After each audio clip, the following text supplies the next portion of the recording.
SHAMUBEEL EAQB Last updated 12:52, July 5, 2018. Housing and Urban Development Minister Phil Twyford has revealed the criteria for buyers to qualify for KiwiBuild homes. Opinion: KiwiBuild's income criteria are so broad that most households will qualify. The result is a policy aimed firmly at the middle and high-income earners or New Zealand. KiwiBuild need not be a failure if it manages to build more homes without disrupting current supply, and improves construction sector capacity to build more and better homes. But KiwiBuild will not build houses for homeownership for low-income households. Rather, it is aimed at middle and relatively high-income households, a single person with income of $120,000 and a couple's income of $180,000. A generous income cap was unavoidable. Houses built to sell need people with incomes to service a mortgage and who have already saved a deposit. Realistically, a low-income household doesn't meet those criteria.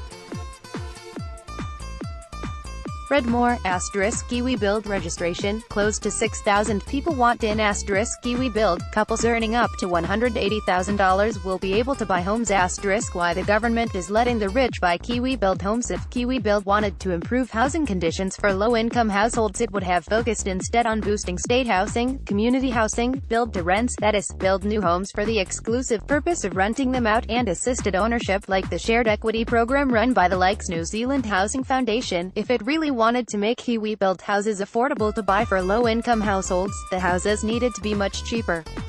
Because land is the largest part of a home's cost, KiwiBuild would need houses on well-organized leasehold land. A good long-term lease over, say, 70 or 100 years is doable for the government. Last year, Austria borrowed for 100 years at 2.1%. Interest rates have moved up since then, but they are still more affordable than paying for land upfront. If the land was leased at the servicing cost of a 70 or 100-year bond rather than the upfront cost of land, many more lower-income households would have qualified. The upfront cost of a $600,000 home would have, and the cost of lease would be modest. It would require outside-the-box thinking and public service innovation. Not much sign of that around KiwiBuild yet.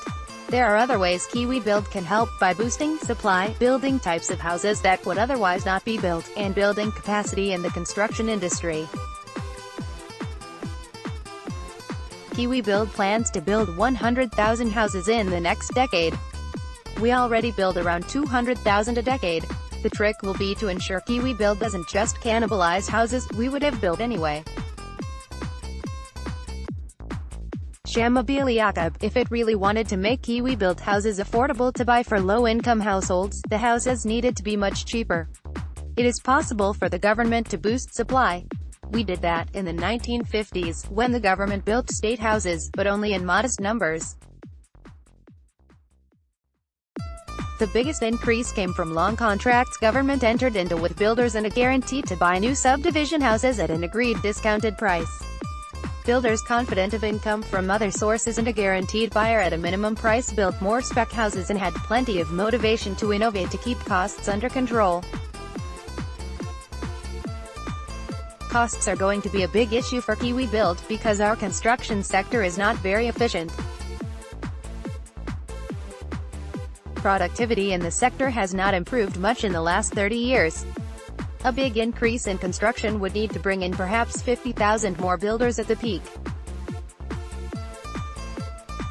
That will take time to train people here or bring in workers from overseas.